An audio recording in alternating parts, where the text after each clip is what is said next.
Hi everyone, welcome back to my channel. My name is Eileen and today I have cheap luxury travel tips with you guys to share.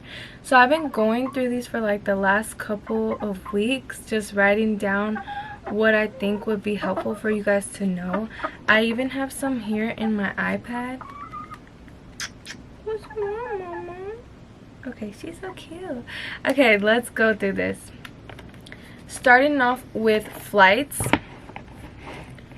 So when you go through flights, there are many places you can book flights. You can book flights with the airline directly, or you can book through third parties. Me personally, I always prefer to book with third parties because you get point systems even if you're not going to use the same airlines. Like for example, I used to fly American and I didn't enjoy it, so I'm happy that I get to use those rewards and those points that I got on American and use them for any other airline. So I usually use Expedia, TripAdvisor, Viator, Priceline, Jet Radar, Hopper, and Skyscraper. These apps also allow you to track the lowest price. So like, let's say if you know that you want to go on a trip in 3 months or 6 months, whatever, and you just want to see like the prices, typically if you book, okay, this is what I've noticed. What I've noticed is if you look for a flight 3 months in advance and then you go again like a month before, typically the price will go up. And on Expedia, what I've gone through with Expedia is that I will look for a flight, let's say 3 months in advance. I will book that flight, and if the price drops, they will issue me a refund for that flight. So I'll get like let's say the price drops $40, I get $40 back. If you're like, why are you holding a chicken? She's my emotional support. I have 4 chickens and they're just so cute. Okay, so that's why I'm holding my chicken. So second, Skyscanner gives you the option to book from anywhere in the world for super cheap. So you can book from anywhere in the world. It has like a anywhere option or everywhere option, and basically you can choose like where you want to go. Okay, Mama, let me put you. And basically, yeah, you're able to book. This is the cutest chicken I've ever seen, y'all. I'm so sorry. Like, anytime I have a chicken, I just can't. I go crazy. I love chickens. I have another chicken that just loves to be in my arms though, so I just wanted her because she's like matching my outfit. Okay, baby. Okay, baby. She's matching my outfit today. And look, she's holding my thumb. She's holding my thumb. She's so cute. Okay. So flexible travels allow you to book first class. So if you don't know what that means, is like if you book 1 to 2 weeks in advance, first class flights are usually cheaper or more available, because usually people book like coach and they're like fine with that. But if you book 1 to 2 weeks, it might be cheaper or cost the same amount. Always pay for travel insurance, because like I said, it comes in handy with like anything, to be honest. Paying for travel insurance, like if your flight is canceled or the price drops, you are issued a refund. And when it comes to like cancellation or lost baggage or so much more, depending on the company that you like book with, like that, I mean, I can't think of the top of my head because I'm not traveling right now, but if I were traveling, I would do the insurance because I know that I'm gonna get my money's back or money's worth. And then the next thing to know is transportation. When it comes to transportation, you need to know Google Maps, buses, trains, metros, boats, and Ubers. The reason I say Google Maps is because you want to download Google Maps if you aren't sure that you're gonna have Wi-Fi. Sometimes I don't have data in specific areas, or I don't have Wi-Fi, or whatever the case may be. And having those apps downloaded before, especially if you're going to Puerto Rico or somewhere where you just don't think you'll have great connection, downloading the Google Maps, and even some countries on Apple Maps have this option too. Like I know when I went to Mexico, I wasn't sure if I was gonna have service in Puerto Vallarta. Come here, mama. Okay, come on, baby. Okay, come on, baby. I wasn't sure if I was gonna have service in Puerto Vallarta, so I just checked on Apple Maps, and in Apple Maps I was actually able to download the map, so I didn't have to be like, oh fuck, I don't have Wi-Fi, because I still had access to my Apple Maps. With that being said, and in case of emergencies, you want to have these maps downloaded just for like hospitals nearby, whatever. Another thing is trains and buses. So look at the places that you're going. Puerto Rico, I lived in Puerto Rico, they don't have trains and buses that leave outside of San Juan. But in Mexico, when I went, they had buses, no trains, but buses that take you city to city. There's actually a bus that leaves from Oxnard all the way to Puerto Vallarta. I believe it's like 20 hours, 24. Her foot feels so soft, my chicken's foot. I need to trim her nails though. Anyway, Amtrak has many different stops and train stations in the US, and I believe in many other countries. And getting a Union Pass in Europe, I still think it's called Union Pass. I haven't checked in a minute though. Basically, the Union Pass is like a train station, like the Metro cards, and it allows you to like travel so many places. Like you can go from Belgium to France on the train. You can go from Amsterdam to Belgium. You can go from the Netherlands to Amsterdam, all on the train. And it's even like it can be cheaper going on the train than on the airplane, depending on how much time you have. And that can be considered luxury too, especially like if you want to like upgrade. It might be like $40 from Spain to France, and you know, you upgrade to the first class in the train. You just upgrade like to $60 or whatever, and you can sit in the front and the luxury status.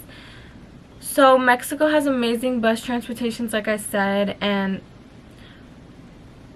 you will need to like look for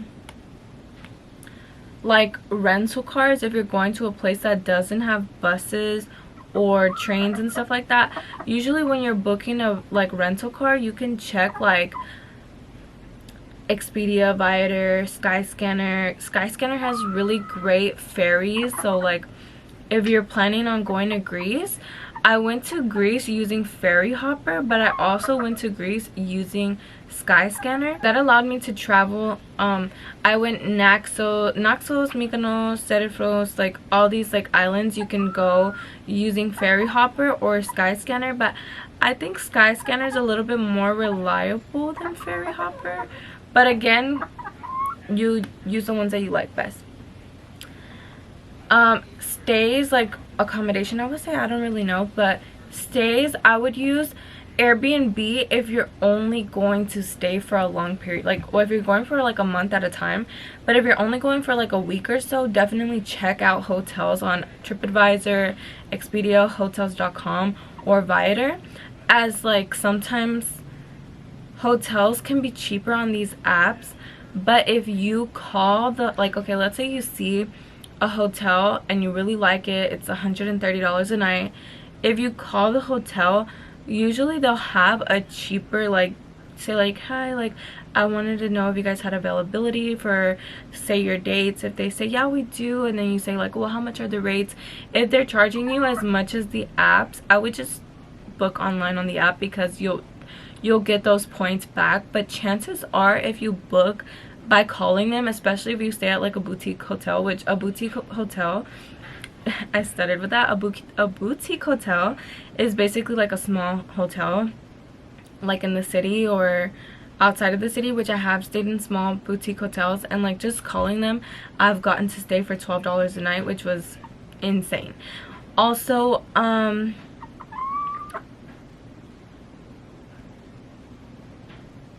always do your research like on the apps, like if you're looking for hotels, like which hotel or which app. By checking which hotel or which app is cheaper, you're actually able to see like this is one thing with airlines as well. If you go on Google Flights and you look up like Star Alliances, or there's actually multiple airlines, and this is the same thing with hotels and airlines and stuff like that. If you check on, let's say you check on Expedia, and then you check on Viator, and then you check on Skyscanner, all of these apps are going to have different prices, and even checking on Google Flights, and you can check other airlines too. Usually though, these apps will do that for you, which essentially like cuts out the middleman of you having to look up. Basically, airlines, much like hotels, much like these hotels.com, Expedia, Viator, these are like sister websites or sister companies, so they kind of work hand in hand together, but you might see a discount on another airline just like you might see a discount on another app. So just by checking and really doing your research on these apps, websites, you will find different and cheaper prices, especially if it's a sister company. Like for me personally, when I travel, I consider it like I want to live like the people live, and I want to have like an address. And typically I like to get like an Airbnb, because when you get an Airbnb, you have the option to like stay in somebody's home and learn about their stories, or their neighbors are usually sweet and they'll invite you to do things. So that might be a really great option. Oh, and also for Ubers, like when you're getting in wait, hold on. I totally forgot to mention this for like Ubers and stuff like that, but there are cheaper apps than Uber. There's Blah Blah, which is like, Blah Blah is in Mexico, España, London. It's just strictly in London. I think it might be in the UK, but I think it's strictly in London.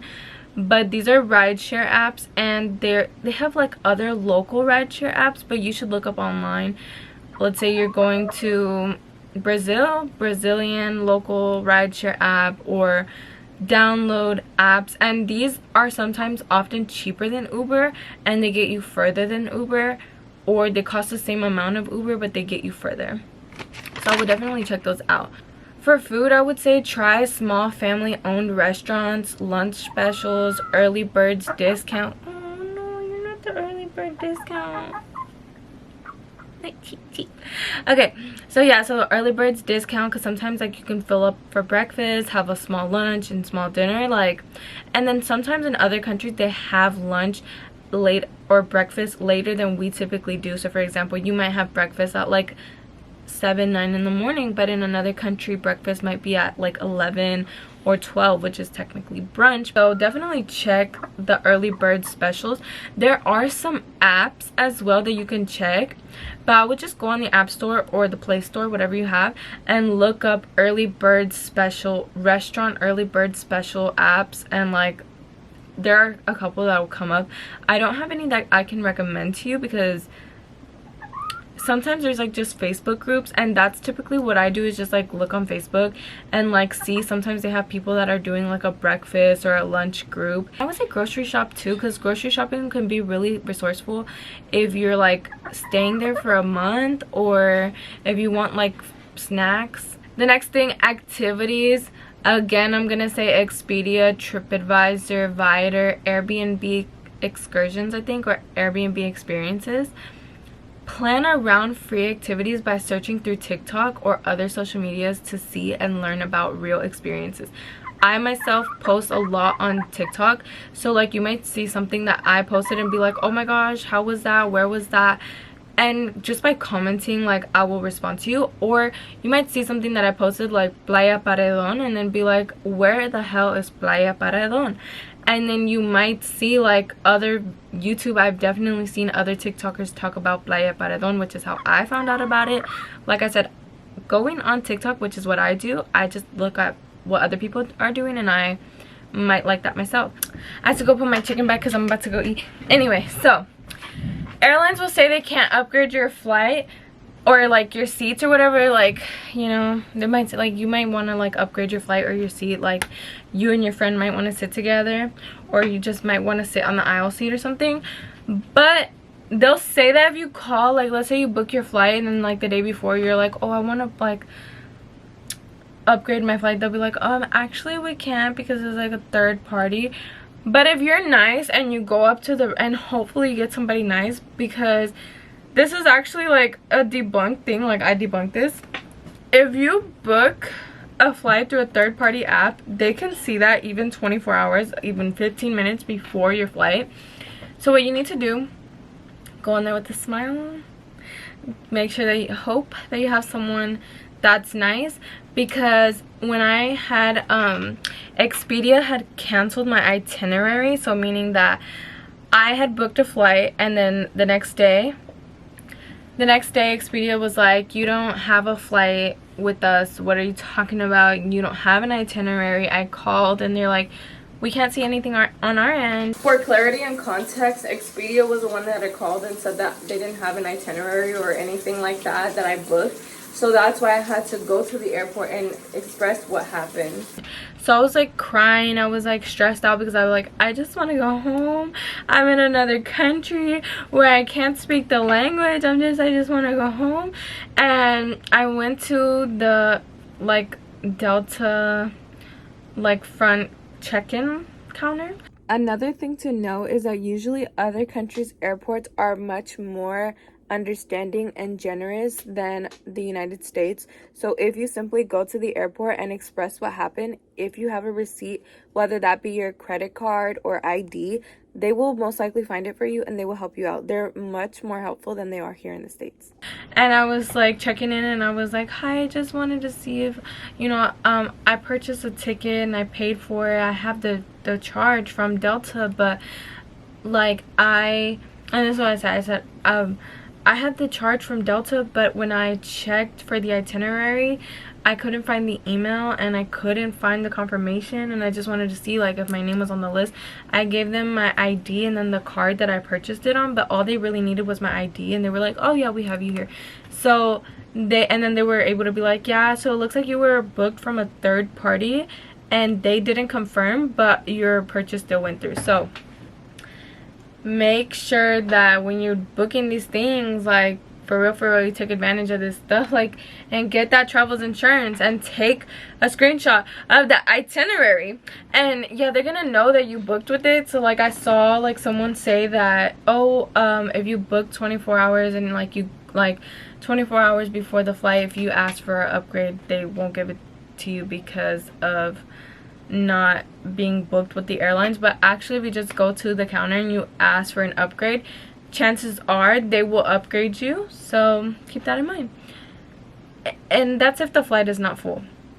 So the next thing I wanted to talk about was credit cards, because this is like a major thing. I got my credit card at 18 years old, and like around December of last year, I was offered the Sapphire Preferred card, and that card is a little bit like better than the card that I originally had, because the card I originally had was a student freedom card, which a student freedom card is like the first starter, like starter, which is like for students, and there's like nothing. You get like 0.05, like literally a penny for every dollar you spend. So the preferred doesn't have access lounge, but the reserved card does have access lounge to over 1,000, I think 1,200 lounges.